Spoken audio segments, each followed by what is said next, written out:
मैं कहानी सुनाता हूं आपको। एक बार क्या होता है, एक गुरुकुल के अंदर एक शिष्य होता है। अब उसके बैच के अंदर वो सबसे कमजोर शिष्य होता है, मतलब कि उसको लोग मूर्ख बोलते हैं, उसका मजाक बनाते हैं, उसकी हंसी उड़ाते हैं। क्यों उड़ा रहे होते हैं बाकी बच्चे उसकी हंसी? क्योंकि उसकी बुद्धि ना बहुत मंद बुद्धि होती है। उसको कोई भी बात एक बार में समझ में नहीं आती, बार बार समझाने पर भी उसको कोई बात अच्छे से समझ में नहीं आती। अब जो गुरु होते हैं उस गुरुकुल के, वो भी इस बात को जानते हैं। उनको बुरा लगता है कि जब बाकी के शिष्य जो हैं उसका मजाक उड़ा रहे हैं, उसको बहुत बुरा लगता है, उनको बहुत बुरा लगता है जो गुरु होते हैं वहां के। लेकिन वो ये बात भी जानते हैं कि यार ये जो बालक है, इसको ये पढ़ाई शायद नहीं कर पाएगा। जो गुरु होते हैं उस गुरुकुल के, उनको भी लगने लगता है कि यार ये बालक जो है गुरुकुल में ज्यादा दिनों तक रह नहीं पाएगा, क्योंकि रहकर भी कुछ फायदा हो नहीं रहा है। लोग इसका मजाक बनाते हैं, हंसते हैं इसके ऊपर, उसको मूर्ख बोलते हैं, मंद बुद्धि बोलते हैं। और एक बार गुरु उसको बुलाते हैं, गुरु बोलते हैं कि यार अब बहुत हुआ, मेरे को बात करनी चाहिए। तो वो उस मंद बुद्धि जिसको बोला जाता है, जिस बालक को, उसको बुलाते हैं। और रियल स्टोरी है, मैं आपको रियल स्टोरी सुना रहा हूं। तो जब वो गुरु उस बालक को बुलाते हैं और बोलते हैं कि देखो बेटा, ऐसा है कि मुझे ऐसा लगता है कि शिक्षा पढ़ाई मुझे लगता नहीं कि तुम कर पाओगे, और मुझे अच्छा नहीं लग रहा है ये सब बहुत बोलते हुए तुमको, लेकिन मैं ये चाहता हूं कि तुम गुरुकुल से बाहर निकलो और कुछ और काम करो जिसमें तुम्हारी रुचि हो, जो तुम कर सकते हो। तो उस बालक को अंदर से बहुत बुरा लगता है कि यार बाकी शिष्य मजाक बना रहे हैं, चलता है, लेकिन मेरे गुरु ने भी मुझे ये बात बोल दी कि मैं पढ़ाई नहीं कर सकता।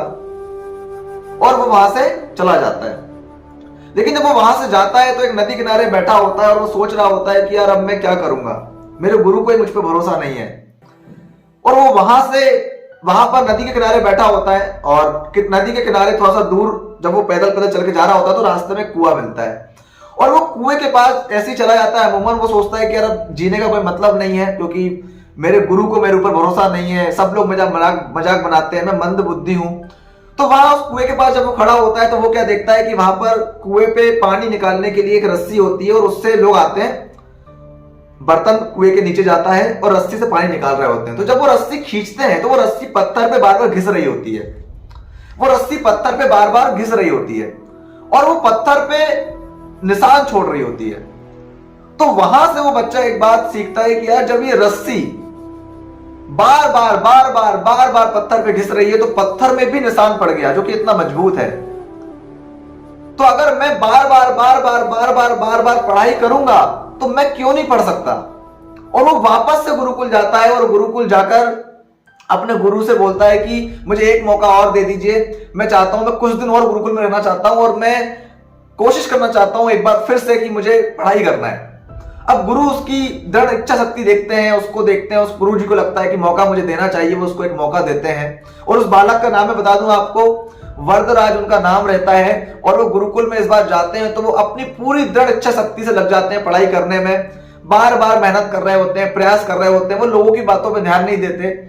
और करते करते करते मैं आज उन बालक के बारे में बताने जा रहा हूं, जो वरदराज, जिनका नाम है, आप गूगल करेंगे तो पता चलेगा, जिन्होंने संस्कृत भाषा को आसान बनाने के लिए ग्रंथ लिखा, लघु सिद्धांत कौमुदी जो ग्रंथ है उन्होंने ही लिखा है। और वो बहुत फेमस ग्रंथ है। आप संस्कृत के अगर जो व्याकरण है, अगर आप उसको पढ़ना चाहते हैं तो उससे आप पढ़ सकते हैं। मतलब अगर उन्होंने हार मान ली होती ये सोचकर कि मैं तो मंद बुद्धि हूं, दुनिया मुझे मंद बुद्धि बोल रही है, मेरे गुरु ने मुझे मंद बुद्धि बोल दिया है, मतलब उनको भी बिलीव नहीं है कि मैं कुछ कर सकता हूं, तो आज इतना शानदार ग्रंथ शायद हमें नहीं मिल पाता संस्कृत का, राइट। सो अगर आप में से कोई व्यक्ति ये सोच रहा है कि यार मैं प्लान शायद नहीं दे पाऊंगा या फिर मैं बिजनेस प्रेजेंटेशन नहीं कर पाऊंगा, तो ये बिल्कुल गलत है।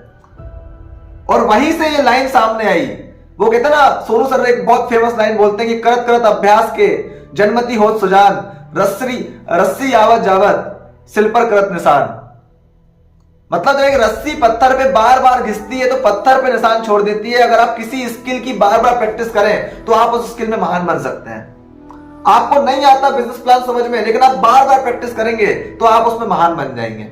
आपको नहीं आता समझाना, लेकिन आप बार बार समझाएंगे तो आप उसमें महान बन जाएंगे। आपको बहुत टैलेंटेड होने का रिक्वायरमेंट नहीं है उसके लिए, आपको सिर्फ करने का रिक्वायरमेंट है।